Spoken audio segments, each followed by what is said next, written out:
Well, hey, so over the last few months, I've had this incredible opportunity to spend more time with the Canvas staff in the office, and I've been getting to know these people, and it's just been awesome. And one of the things that I've actually learned about the Canvas staff is this. They look at the world in this way. There are the people who like the Marvel superhero movies, and then there is everyone else who is wrong. Right? Yeah, some of you know what I'm talking about. There was actually a guy on our team the other day, and he was saying that he actually liked the DC comic movies better, the Superman, the Batman, the Suicide Squad, and he no longer has any friends. So if you see Jesse right there, make sure you give him a hug, because he really needs it right now.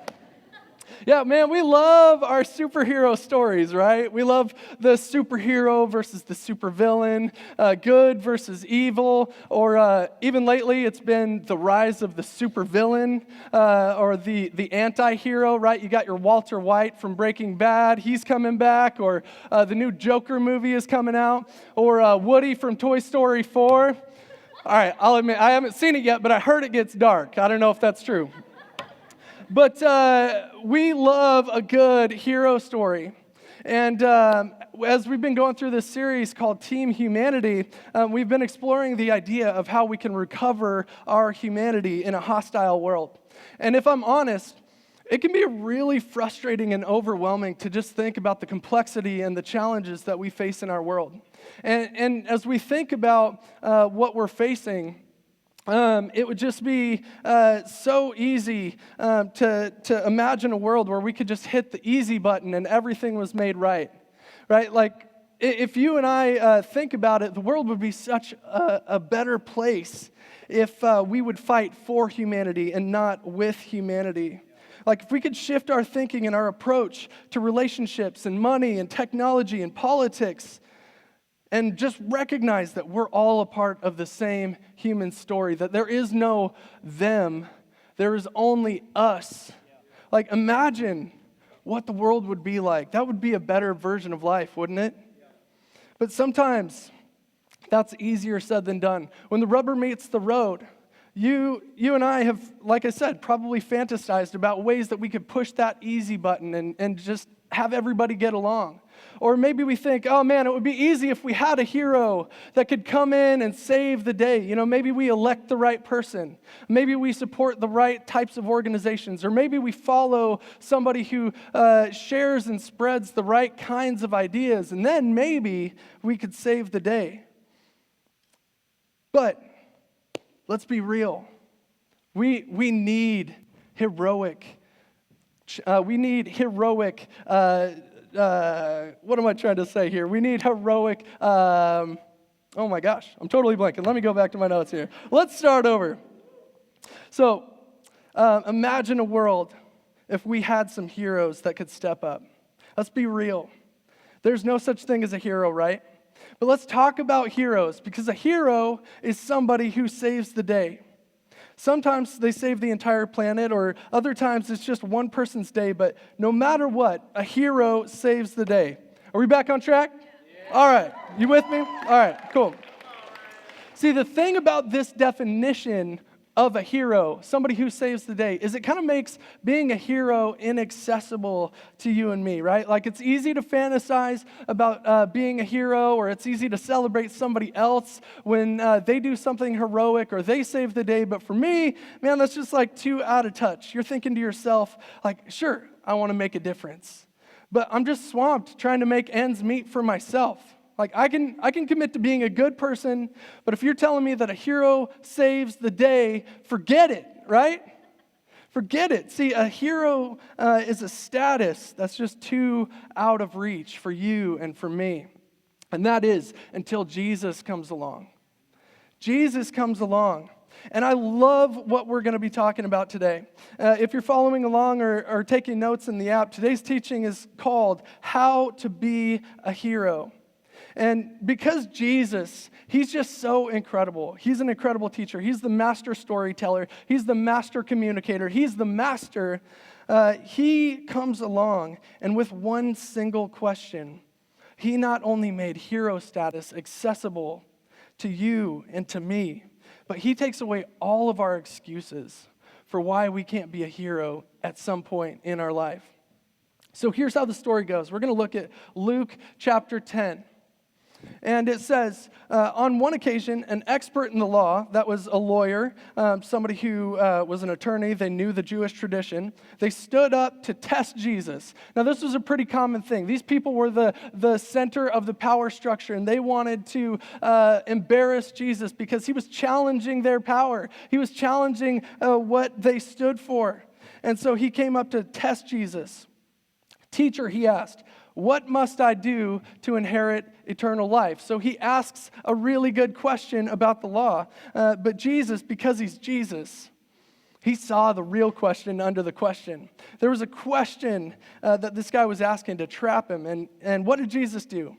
He asked the lawyer a question of his own. And he says, well, what's written in the law? He replied, how do you read it? In other words, hey, you're an expert in the law. Why don't you tell me and we'll both know? Perfect, right? Now the lawyer, he does something really interesting, and he actually does something that's so appropriate. He actually quotes the Old Testament or the Jewish scriptures, and he quotes this verse that every Jewish boy and every Jewish girl would have grown up being taught. Jesus was taught this as a boy, and he memorized it. The lawyer was taught this as a boy, and he memorized it. Everybody in the audience, when this question was asked, what's the greatest commandment? Or how do I gain eternal life? They would all be able to recite this off by heart because it was the answer to the question, what does God want most? How do you get in good with God? What's the greatest commandment? And there were lots of ways to ask that question, but everybody knew the answer. And so the lawyer, he quotes it. And for everybody in the audience, they were probably mouthing it right along with him. And so he answers like this: love the Lord your God with all your heart and with all your soul and with all your strength and with all your mind. Now let's pause here for a second. So this could get lost on us here in the 21st century. Jesus was actually asked this same question in an earlier Q&A session. Somebody came to him and they said, hey, what's most important to God? And he gave the answer that he was taught to give as a child. And he said, love the Lord your God with all your heart and your soul and your mind and your strength. And he added a second part. And love your neighbor as yourself. Love your neighbor as yourself. So love God and love your neighbor. Now, none of you gasped, right? We're in the 21st century, but the people who were listening to Jesus at that moment, that would have sent a ripple through the audience. And here's why: because Jesus was messing with tradition. Man, he was messing with everything that they had ever been taught about what's most important to God. See, and when he did that, it was huge because this signaled a shift in team humanity from a vertical orientation with God to a horizontal orientation with God. Now, the second part that Jesus added, love your neighbor as yourself, that actually comes from the Jewish scriptures too. It comes from the book of Leviticus. And what's so significant about this verse is it actually defines for us what a neighbor is, who and what a neighbor is. And so when these people say, hey, what is God into? Jesus said, love the Lord your God with all your heart and soul and mind and strength, and love your neighbor as yourself. And they would say, Jesus, where'd you get that? And he would point to Leviticus. So let's take a look at that verse.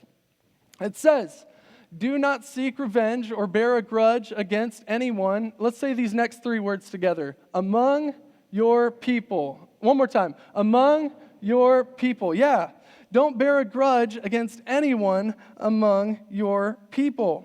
And we all know what that means, right? Like somebody asks, hey, you going to the party later this afternoon? And you're like, nah, those aren't my people, right? Those are not my type of people.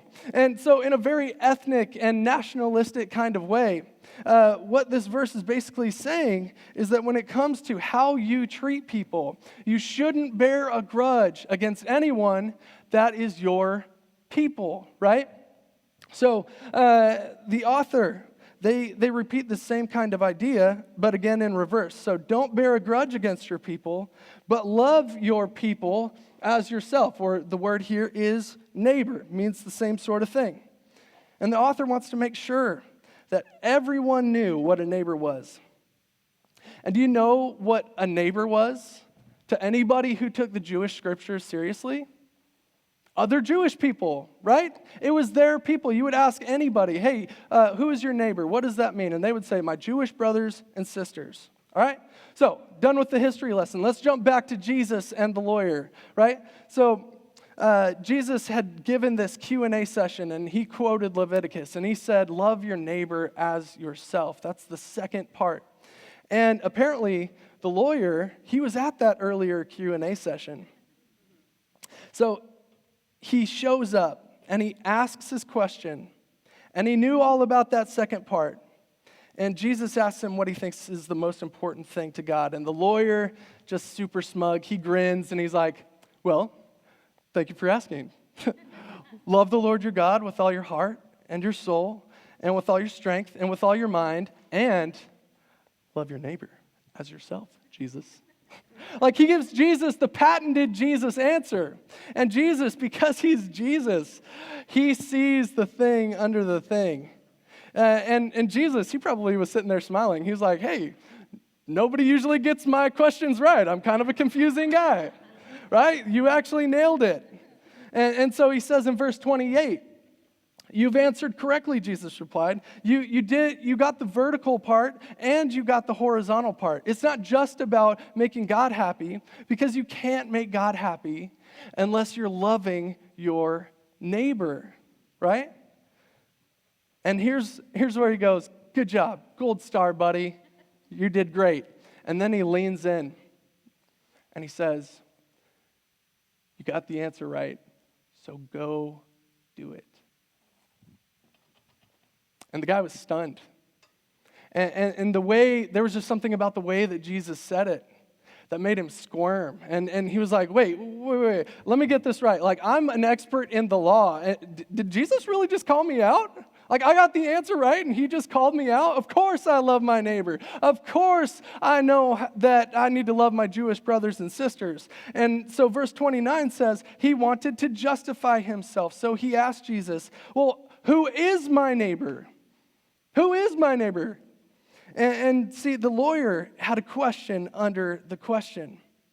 And he's probably thinking, well, yeah, it's easy to say, love the Lord your God. But nobody knows if you do that. But I can see if you're loving your neighbor. So the lawyer tries to justify himself. And he says, you can't just walk in here and say, love your neighbor as yourself. That's too broad, Jesus. And so he asks, basically, okay, Jesus, who's my neighbor?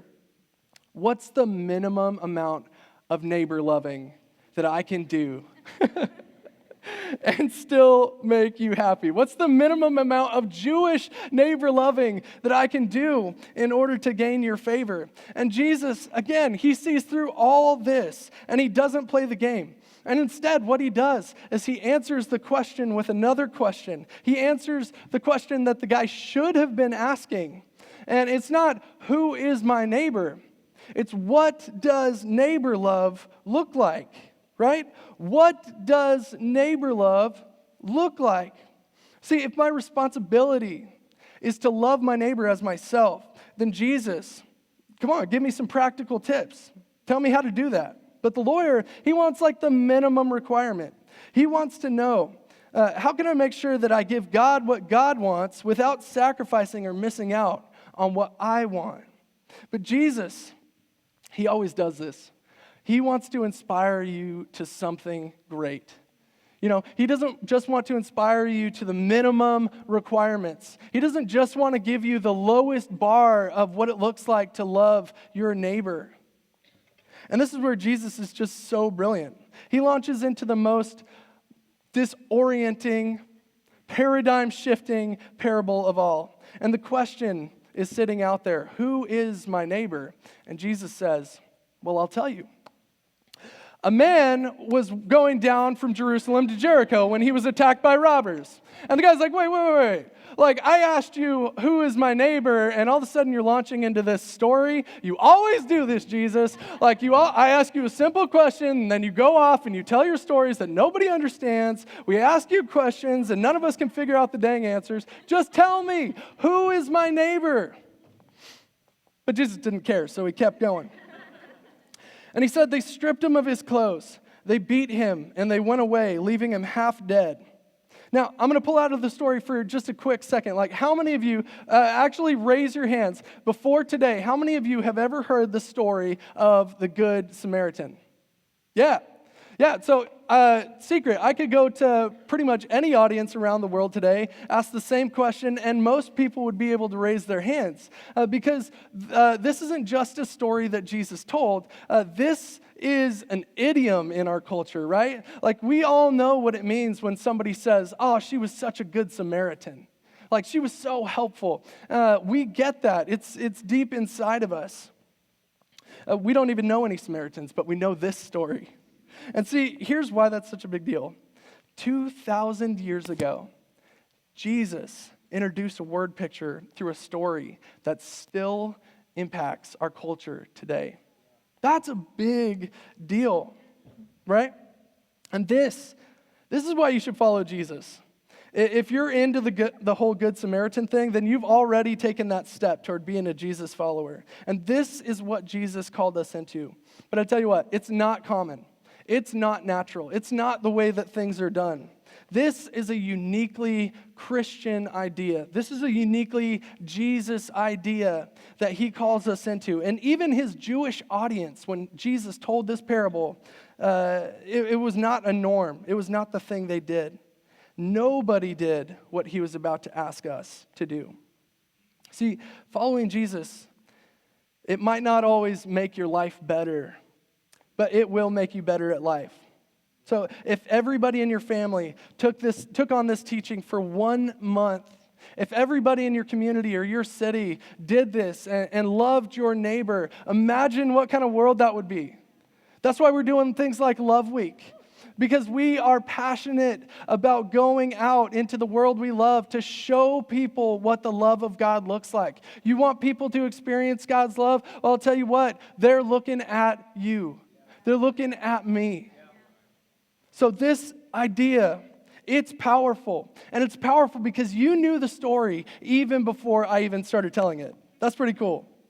So the people in the audience, they just had no idea that they were eyewitnesses to history. They had no idea that Jesus was going to reshape the way that the human story was about to unfold. So he's telling this story about the Jewish guy that gets beat up, right? And he's bruised and he's bleeding. And then he talks about these two religious types, really similar to the expert in the law, people who are at the center of the power structure. And they see this man, their Jewish neighbor. And what do? They see him and they walk on by and they don't even lift a finger. Can you imagine? They're thinking like, this guy, he probably deserved it. Like, how many of us have ever said that? You see somebody who's bruised and bleeding, somebody who's broken, somebody who's hurting, or in a situation that they created for themselves, and you just say, well, you deserved it. Like, I'm going to wash my hands of that. And that's what these religious leaders do. Now, if Jesus' greatest hits formula was correct, right? Love God and love your neighbor. Love God, love your neighbor. Then these two leaders, they're toast, man. Like, they didn't love their Jewish neighbor. And that was not lost on the crowd. Everybody in Jesus' crowd gets this. But Jesus isn't finished. And because he's just so awesome, he goes on to poke the bear. So he makes the people at the center of the power structure the bad guys, and then he says, but a Samaritan. Oh, now, some of us, if you grew up in church, like, you kind of know that Samaritans and Jewish people didn't get along, but it was so much deeper than that. Like, if you were to describe the relationship between those two groups, it would have been institutionalized racism. institutionalized racism, like Jim Crow, like apartheid. Like these people, everybody knew the plan, and these people did not intermarry. They did not intermingle. They didn't hang out together. They didn't talk to each other. I don't know if they even looked at each other. They certainly didn't touch each other, and everybody knew the plan, and everybody stuck to it. And Jesus, because he's Jesus, he pokes the bear at the risk of losing the crowd. And here's the thing. Like everybody in the crowd, they're probably sitting there thinking, well, it was probably a Samaritan that beat this guy up in the first place, right? But before we go down that road, isn't it true that many of us, when we hear of certain kinds of crime, certain kinds of people come to mind? So they're thinking, surely Jesus isn't going to make the Samaritan the hero of the story. But he does. But a Samaritan, as he traveled, came where the man was, and he saw him, and he took pity on him. And then Jesus, because he's Jesus, makes the Samaritan like the most over-the-top, can you believe it, like, are you kidding me, sort of hero. And he went on to... He went to him and he bandaged his wounds. Like this guy is touching a Jewish person. Pouring oil and wine. Those were really expensive in that day, and he used these things to heal this guy's wounds. And then he put the man on his own donkey, and he brought him to an inn. Like, it just keeps adding up, and everybody in the audience, like, starts freaking out. Like, are you kidding me? Like, he would do this? Like, no Jewish person would do this for a Samaritan, and most Samaritans would not do this for a Jewish traveler. And it says that he took him to an inn to take care of him. And this is where Jesus really twists the knife. The next day, he took out 2 denarii and gave it to the innkeeper. Man, like the next day, he's still there. He's still hanging out. He even stayed in the same place as a Jewish person. Are you kidding me, Jesus? And he said, look after him. And when I return, I will reimburse you for any extra expense you may have. This was so over the top. But that's what Jesus did. And when the crowd finally settled down, like Jesus, he did something that was completely unexpected. Jesus redefined neighbor for everybody in every nation, in every generation. From this point forward, no one would be able to define neighbor by location alone.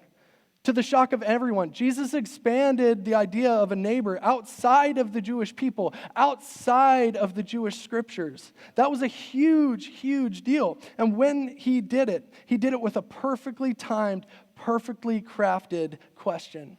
And it's a question that causes us to look at this amazing man, Jesus. And it's a question that causes us to examine our hearts and examine our prejudices and examine whether or not there is any racism left in us or any contempt in us for any kinds of people. See, his whole audience, they're just like leaning forward, waiting for Jesus to connect the dots. See, he tells all these crazy stories, and they're waiting for him to answer the question, who is my neighbor? But Jesus asked a question that impacted and in some cases changed the world. So he says this, which of these 3 do you think was a neighbor to the man who fell into the hands of robbers? See, it's not a hard question. And that's what makes it so heavy, right? Now, because we're not Jewish and we don't live in the first century, here was the unspoken question that everyone heard loud and clear. Which of these 3 loved the Lord his God with all of his heart, soul, mind, and strength by loving a stranger as himself? Everybody would have gotten that. That was the question. That changed people's thinking. And it was that question that impacted the world. Which one was the hero? Well, in this moment, God makes hero status accessible to you and to me. And he takes away all of our excuses to not be a hero at some point in our lives. And like I said, Jesus' audience, they're quiet. And the expert in the law who came to trap Jesus is standing there in front of everybody thinking like, why did I ask such a dumb question? Right? Like, why did I ask such a dumb question? Because he's on the spot now. He knows the answer to this question. But he knows that if he answers it out loud, he becomes accountable for his answer. So the expert in the law replied, the one, like he can't even say Samaritan, the one who had mercy on him. See, it's just too much. And Jesus grins and he says, all right, go and do likewise. Go be the Samaritan. And the crowd is silent because Jesus just radically redefined neighbor love. It no longer had geographic or ethnic boundaries. Neighbor love, get this, neighbor love was as big as the world. And that shifted everything. And here's why. Because very shortly after that, Jesus became a neighbor to you and to me and to everyone, everywhere, in every generation, because he would demonstrate his love for you and for me by stooping down to bind and heal the wounds of this world. Jesus was about to become the Samaritan for you and me, and when he did, the world changed, and neighbor love would never be confined to a neighborhood again, and it would cost him more than 2 nights stay in a motel. It would cost him more than 2 nights stay at a hotel. It would cost him his life. So now I have to ask this terrifying question, right? This terrifying question that makes hero status accessible to you and to me. Which of these 3 do you think was the neighbor to the man who fell in the hands of the robbers? You know who it is? It was the one who saw a need and met it. It was the one who knew the price and paid it. It was the one who didn't talk himself out of it. Let me say that again, because that was good.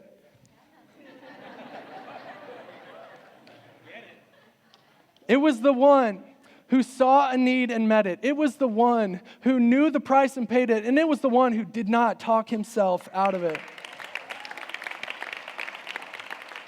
Which of these 3 loved the Lord, his God, with all his soul, or his heart and soul and mind and strength by loving a stranger as himself? Which of these 3 is the hero? Jesus says to the audience and to this lawyer and to you and to me, it's pretty simple. Go and do likewise. See, Elizabeth and I, we have some family friends that are here in San Francisco, and they're kind of like unicorns in this area. These people actually own a house. That's crazy. Like, I don't know how that actually still happens in this day and age, but they have a big family, and at one point, their neighbors, they were renting at the time, their neighbors who also had a big family put their house up for sale. And our friends, being good neighbors, they saw that it was up for sale and they were having an open house and they were like, I'm checking that out. Have you guys ever done that? Like you saw a neighbor with an open house and you're like, I want to see how weird they are. I'm going to go like snoop through their stuff. No? Just me? Okay. But they actually loved the house. It was perfect. It was great for their large family and they really wanted to buy it, but it was just way out of their price range. And even though they did make an offer that was like way, way, way below what the asking price was, there was just no way that it was going to work. And so they went home and they just kind of forgot about it until one of the sons from that family came to our friend's home and he said, hey, my mother would like to meet with you. And so they said, okay, weird, but come on over to the house for tea. We'll put on some cookies and we'll talk about it. And long story short, this lady, she had decided that because she had been so blessed with a great home to raise her family in for all these years, and they were now grown up and moved out, she wanted to bless somebody else with the same opportunity. And so get this. She said, hey, you gave me that offer that was way, way, way under what I was asking. I'll take it. That was a big deal. that was a big deal. These people for the first time had the opportunity to own a home, to raise their family in. And then she went one step further and she says, hey, I own my house outright. How about this? I want to save you some money, so I'm going to carry the loan. You just make your house payments to me. I'll charge you a way lower interest rate, and we'll just make it happen that way. And then she went one step further. She said, I so want you guys to get into this house that I'm going to go ahead and pay all the closing costs, like saving them thousands and thousands of dollars that they would have had to pay out of pocket with these little kids growing up. She just went above and beyond. And our friends, they had the opportunity to raise their family in a home in San Francisco. They didn't have to move out to the suburbs. And their home, it's gone on to host many, many people and create community in their world in such a way that they never would have been able to without it. So let me ask you, who was the hero in their story? Well, it was the one who saw a need and met it. It was the one who knew the price and paid it. And it was the one who didn't talk herself out of it. See, you have no idea what hangs in the balance of your willingness to listen to that little thing that dings inside your conscience when there's a need you can meet and a price you can pay, and you don't talk yourself out of it. So, go and be the Samaritan. And you might not save the whole world, but here's the key that just ties this whole thing together, right? You might not be able to do it all, but you can do for one what you wish you could do for everyone. Do for the one person what you wish you could do for everyone. And imagine what that would look like. If there's a need you can meet it. If there's a price you can pay it.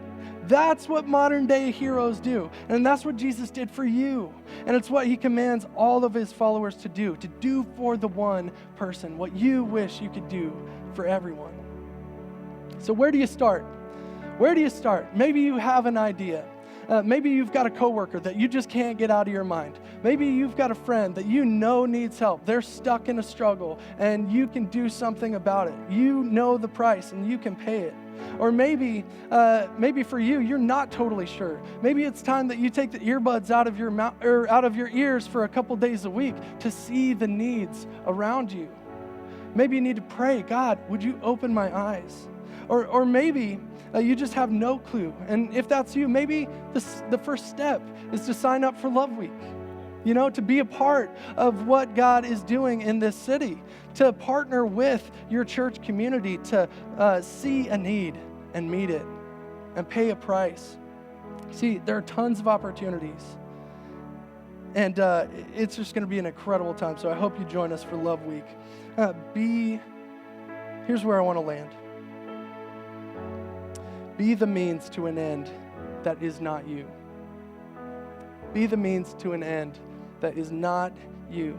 You might not save the world on your own, but Jesus came with a plan to restore and to redeem this entire world, to make it a place of flourishing for everybody. And here's his chosen tool for that: humanity. It's team humanity. And he invites you to be a part of that. He wants you and me to be a part of bringing renewal and restoration to the world.